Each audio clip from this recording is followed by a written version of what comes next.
ती प्रतिकार करेल म्हणून नराधमानं गळा ओढून तिची हत्या केली. अवघ्या 9.5 वर्षांच्या चिमुकलीवरती त्या 25 वर्षांच्या हैवानानं पाशवी अत्याचार केला. पुरावा नष्ट करण्यासाठी शेजारीच असलेल्या पाण्याच्या ओढ्यामध्ये मृतदेह फेकून दिला. इतकं भयंकर कृत्य करूनही संवेदनहीन झालेला हा आरोपी पोलिसांच्याच आजूबाजूला फिरून तपासातील सीसीटीव्ही फुटेज पाहत होता. शेवटी एक चूक त्याला नडली आणि तो नराधम थेट पोलिसांच्या कचाट्यात सापडला. हे कृत्य तालुक्याचे आमदार असलेल्या शरद सोनवणे यांच्या गावात घडल्यानं अधिक संताप व्यक्त केला जातोय. नमस्कार, मी लक्ष्मण आणि आपण पाहतायत LDTV मराठी. जुन्नर तालुक्यातील पिंपळवंडी गावच्या पीडितेसारखं दुसऱ्या मुलींना वासनांध नराधमांची शिकार होऊ द्यायचं नसेल तर आपल्याला सतर्क होणं फार गरजेचं आहे. त्यामुळे या घटनेकडे मी केवळ एक बातमी म्हणून न पाहता झालेल्या या निर्दयी प्रकारातून काहीतरी आपण शिकलं पाहिजे आणि पुन्हा अशा घटना होऊ नयेत म्हणून जी उपाययोजना करता येईल त्या करण्याचा प्रयत्न केला पाहिजे. त्यामुळे हा रिपोर्ट फक्त पाहू नका, तर बारकाईनं समजावून घेण्याचा प्रयत्न करा आणि आपण आपल्या कुटुंबासाठी, आपल्या गावासाठी, पंचक्रोशीसाठी, आपल्या परिसरामध्ये असलेल्या शाळांमध्ये शिक्षण घेत असलेल्या या लहान लहान लेकरांसाठी, मुलांसाठी सुरक्षेची काही उत्तम व्यवस्था करू शकतो का याचाही विचार आपल्या माध्यमातून व्हावा हीच एक अपेक्षा आहे. त्यासाठी पिंपळवंडीची जी क्रूर घटना घडली ती देखील बारकाईनं आणि सोप्या भाषेमध्ये समजावून घेणं तितकंच महत्वाचं आहे. कांजण्या हा विशेष करून लहान मुलांमध्ये लवकर उद्भवणारा एक संसर्गजन्य आजार आहे आणि हाच कांजण्या आजार जुन्नर तालुक्यातील पिंपळवंडी गावच्या इयत्ता 4थीच्या वर्गात शिकत असलेल्या एका लहान मुलीला झालेला होता. कांजण्या झाल्यामुळे शेतमजुरी करणाऱ्या तिच्या आई वडिलांनी आपल्या मुलीला शाळेमध्ये न पाठवता घरीच ठेवलेलं होतं. दुपारच्या वेळी ती घरामध्ये टीव्ही बघत बसली होती. याच वेळी समोर राहणारा 25 वर्षांचा आरोपी तिथे आला. तुला सायकल शिकवतो, एवढंच काय पेरू खायला देतो, असं आमिष दाखवून तो सायकलवरती तिला बसून शेताकडे घेऊन गेला. पण पुन्हा येताना मात्र एकटाच आला. आई वडील शेताकडून घरी आल्याच्या नंतर त्यांनी पाहिलं तर त्यांना आपली मुलगी घरामध्ये दिसलीच नाही. म्हणून शोधाशोध सुरू केली. ती जिथे तिच्या मैत्रिणींकडे जायची तिथे सर्व ठिकाणी आई वडील गेले. घराच्या आजूबाजूला पाहिलं, संपूर्ण गाव पालथा घातला, पण पोरगी काही सापडली नाही. मनामध्ये संशय आला म्हणून त्या आई वडिलांनी शेजाऱ्या पाजाऱ्यांना आणि गावातील ग्रामस्थांना सांगितलं. पिंपळवंडीच्या भागामध्ये ऊसाची शेती मोठ्या प्रमाणात आणि आपण शिरूर तालुक्यातील पिंपरखेड येथे लहान मुलावरील बिबट्याच्या हल्ल्याची घटना जर पाहिली तर तिथे सुद्धा बिबट्यानं मुलाला ऊसाच्या शेतामध्ये ओढत नेलेलं होतं.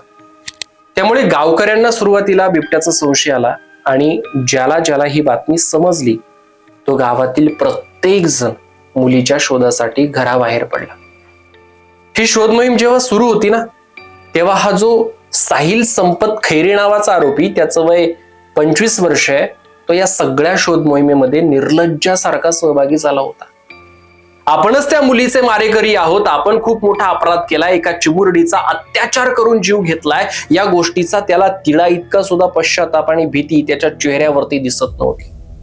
शिवाय त्याला सुद्धा विचारण्यात आलं होतं की तुला ती दिसलीये का, तर त्यानं नाही, ती मला दिसली नाही असं उत्तर दिलं होतं. गावकऱ्यांच्या प्रयत्नाला अपयश आल्यानंतर पोलिसांना मुलीच्या मिसिंगची माहिती देण्यात आली. पोलिसही तात्काळ घटनास्थळी दाखल झाले. पोलिसांची तपास यंत्रणा कामाला लागली.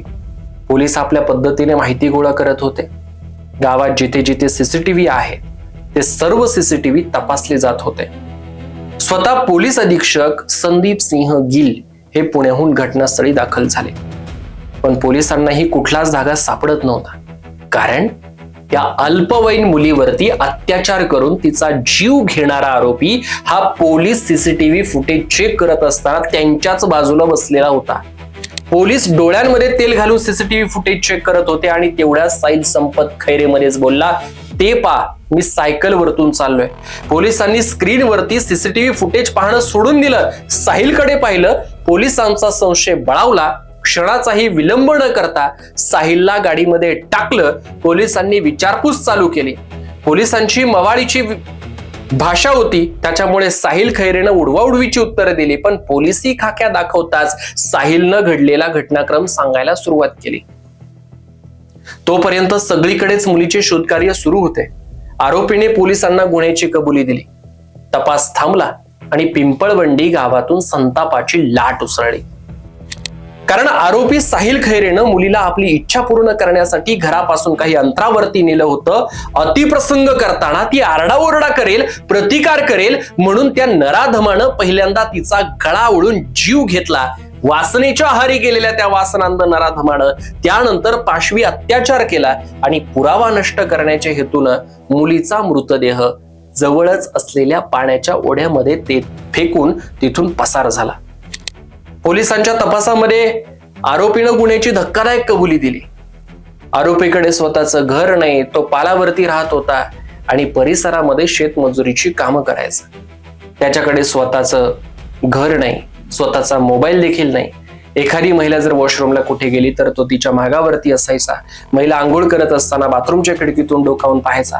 असा हा विक्षिप्त मानसिकतेचा आरोपी जो 25 वर्षांचा असून अविवाहित आहे. त्यामुळे त्याचे वर्तन हे अतिशय विक्षिप्त आणि लैंगिक विकृतीचे असल्याचे चौकशीमध्ये समोर आले.